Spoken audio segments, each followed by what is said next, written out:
The celebration had barely begun. Anthony Kim, tears still fresh on his face, had just completed the greatest comeback in golf history, a bogey-free 63 to beat Jon Rahm and Bryson DeChambeau at LIV Adelaide. 16 years without a trophy, 12 years lost to addiction, a victory so improbable that Data Golf gave him a 0.3% chance. Then Bryson DeChambeau walked into the interview room, and what he said about the man who just stole his tournament wasn't praise, it wasn't congratulations, it was something that has the golf world demanding answers. Subscribe for the full story of the explosive claims that have everyone talking. The Grange Golf Club in Adelaide had never seen anything like it. Over 115,000 fans packed the fairways across 4 days, the largest crowd in Australian golf history. They came for the party, for the atmosphere, for the chance to see Jon Rahm and Bryson DeChambeau duel down the stretch. What they got was something far more improbable. Anthony Kim began the final round 5 shots behind the 2 biggest stars in LIV golf. According to Data Golf, his chances of winning stood at 0.3%. The same Anthony Kim who had disappeared from golf in 2012, who had battled drug and alcohol addiction so severe he considered it a miracle he was still alive, who had been relegated from LIV just months earlier. The same Anthony Kim who had to earn his way back through a promotions event, who was a late arrival to Australia because he forgot to apply for a visa. None of that mattered on Sunday. He started with birdies on the 4th, 5th, 7th, and 9th holes. The crowd began to notice. On the back 9, he caught fire, 4 consecutive birdies from holes 12 through 15. Each putt carried the weight of every struggle, every dark moment, every day he wondered if he'd ever feel this feeling again. It was therapeutic out there to fight through it and come out on top, Kim would later say. Every putt that went in, I felt the struggle and I was overcoming it. When his final putt dropped, a bogey-free 63, 9 birdies, 23 under for the tournament, the celebration began. Thousands followed him up the 18th fairway. His daughter, Bella, raced onto the green and into his arms. His wife, Emily, watched from the crowd, tears streaming down her face. "I really don't know what to say right now," Kim admitted. "It's been overwhelming, but I'm never not gonna fight for my family." The victory was complete. The comeback was real, but the most explosive moment was still to come, and it would come from the man who just lost to him. The moment Kim's final putt dropped, the narrative should have been simple. Redemption, triumph, the greatest comeback in golf history. But as Kim celebrated with his daughter on the 18th green, Bryson DeChambeau was already walking toward a different kind of spotlight. DeChambeau had just shot a 2 over 74, a round that completely unraveled while Kim was making history. 4 bogeys and 6 holes on the front 9. A tie for third, 6 shots off the pace. The man who started the day tied for the lead ended it watching someone else lift the trophy. When DeChambeau finally faced the media, everyone expected frustration, maybe even bitterness. What they got was something else entirely. "Great job," DeChambeau had already said to Kim on the green, pulling him into an embrace that cameras captured worldwide. "What a fucking story. You did such a great job. Proud of you." But his earlier words, spoken before the final round even began, were the ones that would echo long after the trophy ceremony. "What an incredible story, first off," DeChambeau had said when asked about playing alongside Kim. "Going from the lowest of lows, almost moving away from this earth, and then coming back and really taking accountability and raising his little girl, and being a family man and being 1% better every day. It's an inspiring story that I think honestly should have a lot more media attention than it does. It deserves that." He paused, letting the weight of his words settle. It shows some of the opportunities that LIV Golf can provide and give hope to people. It's another opportunity to play. I think that's what's so brilliant about it, is you've got a guy like that that's struggled pretty much his entire career, and this is really when he has become more of himself than any other time. More of a family man, a father, a great person that cares deeply about playing good golf now. That's all he cares about, and he loves it. I think that's really inspiring for anybody at any age, that you can pick it up and be a better person. The interview wasn't explosive in the traditional sense, no insults, no accusations, but in a sport where players guard their emotions behind polished sound bites, DeChambeau had done something rare. He'd been utterly, completely authentic. My hat's off to him for doing everything he's doing, working as hard as he has to get back, DeChambeau continued. He's an incredible talent, obviously, we know that. He's starting to show it. Later, reflecting on patience in golf, DeChambeau circled back to AK unprompted. AK was just up here, and he's 40 years old now. It was just really cool. Actually, not as a digression or whatnot, but it was really cool to see him. Somebody that's had a lot of difficulties change his life around.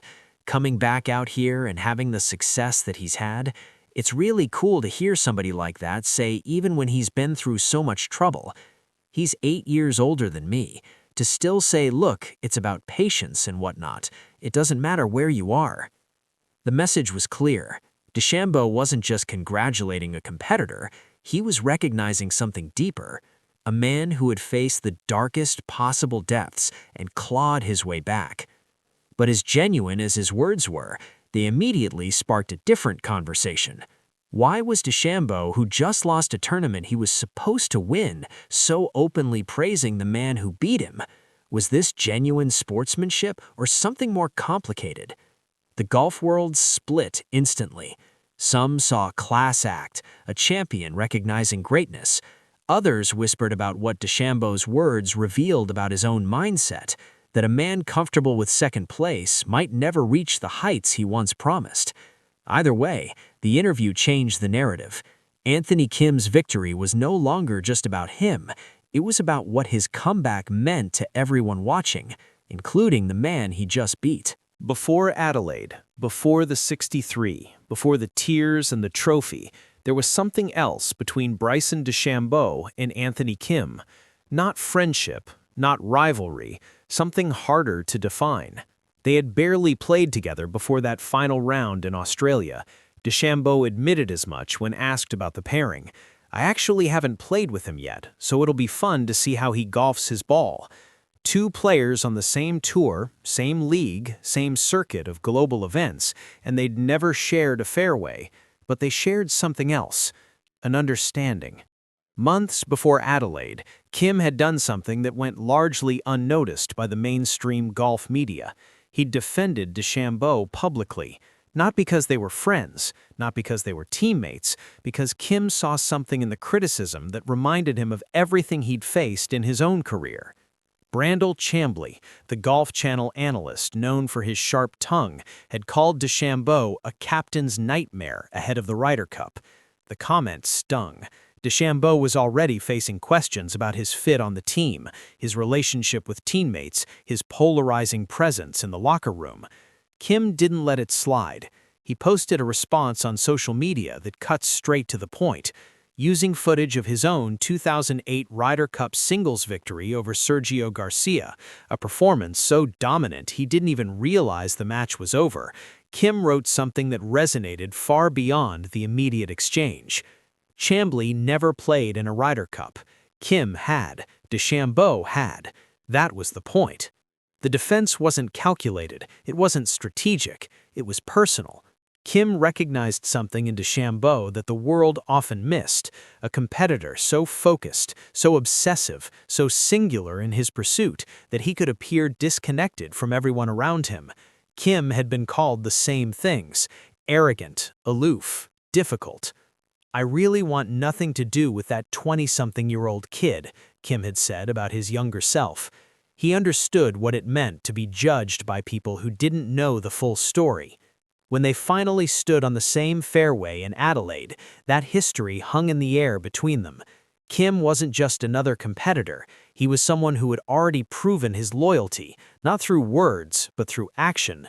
DeChambeau remembered. The moment Anthony Kim's final putt dropped, the golf world didn't just notice, it erupted. Social media became a flood of reactions, each one more emotional than the last. Players who had never met Kim personally, who had only heard the legends and the whispers, suddenly found themselves reaching for their phones, desperate to capture what they'd just witnessed. Luke Donald, the European Ryder Cup captain, posted a message that captured the collective sentiment. "Way to go, AK. Redemption stories always resonate. From being one of the most talented players in the world, to disappearing from the game, to putting in the work to get yourself back into the winner's circle, that takes something special. We all fail at times. Not everyone has the courage to come back, face it, and rebuild. That takes real strength. Congrats, AK." Phil Mickelson, watching from somewhere in the LIV universe, kept it simple. Incredible. Lee Westwood added, "I love watching Anthony Kim play golf." Annika Sorenstam, the legendary women's golfer, posted a heartfelt tribute. "What a comeback," at anthonykim.golf. "Incredible story of overcoming demons over the years. Congratulations on turning your life around. Your hard work and commitment paid off. Cherish this sweet victory with your family. Heartwarming story of the year." Billy Horschel, who has been open about his own mental health struggles, echoed the sentiment. "Congrats at anthonykim.golf on the victory. Impressive playing, but it's even more than that. It's inspirational." Graham McDowell, a fellow LIV golfer who has witnessed Kim's journey up close, offered a more philosophical take. "If you can't get behind this comeback, then you don't understand the roller coaster of life. Happy for this guy. Talk about digging it out of the dirt. Resilience personified."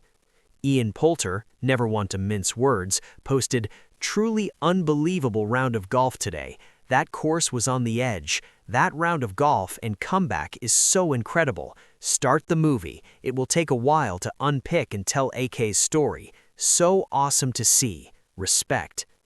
Chris Gotterup, the PGA Tour's newest star who had just won the Phoenix Open, posted 2 simple letters, AK. It said everything. Even broadcasters were moved. Peter Kostis, the veteran golf analyst, wrote, "I cannot on any level comprehend what Anthony Kim has been through on his journey, but to battle, to persevere, and to turn his life around as he has is phenomenal. To win a professional golf tournament again after all this? Unfreaking believable. Congratulations, AK." Jerry Foltz, another longtime broadcaster, posted something that captured the historical significance.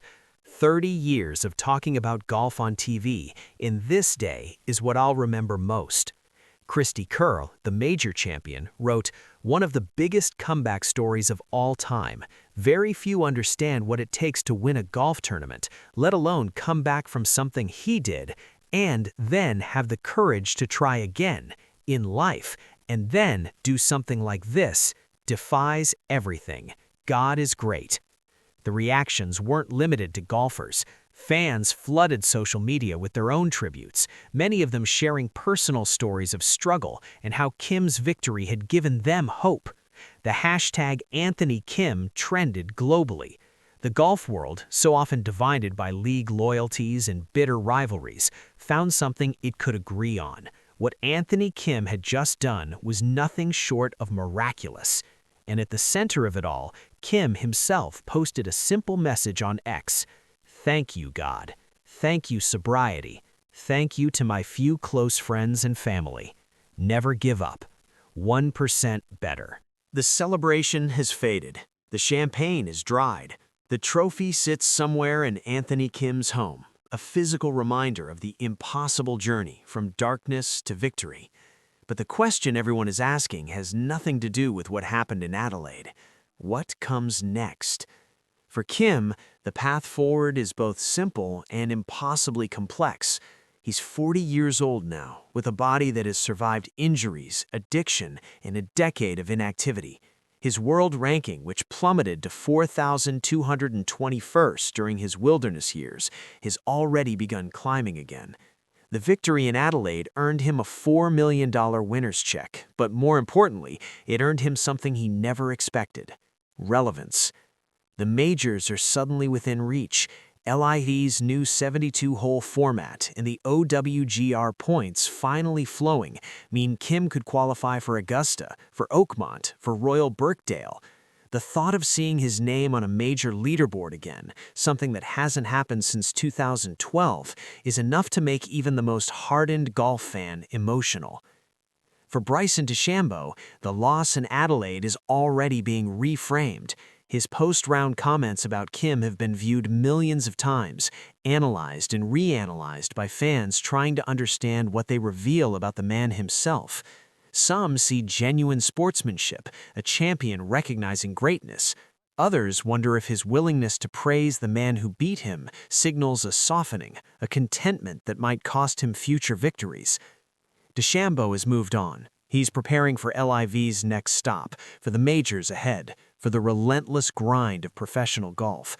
But those who watched him embrace Kim on the 18th green saw something they hadn't seen before: vulnerability, connection, the walls coming down, if only for a moment.